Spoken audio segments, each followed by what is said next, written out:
हाँ जी दोस्तों, मैं तुहानू एक मैं पिपलों वाले नर का शौक करा रहा। इस तो बाद मादी का शौक करा रहा। अख देखो दोवां दी मादी है जनाब, प्योर खालस पिपलों वाले जनाब। दोवे जेठ शाम शाम तक उड़े हुए हैं।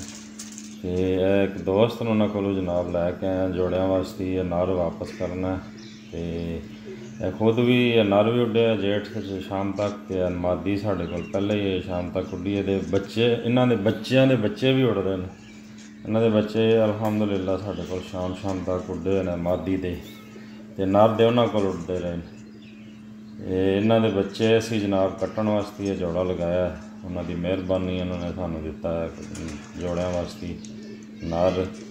तो देखे पर भी है इन्हें दियाँ लत्तां ते फरमोज नर प्योर खालस पिपलों वाला जोड़ा जी ये। इंशाअल्लाह इन्हों के बच्चे असी कट्टण वास्ते रखांगे। कमेंट्स माशाअल्लाह ज़रूर कहना और शौक करो जी।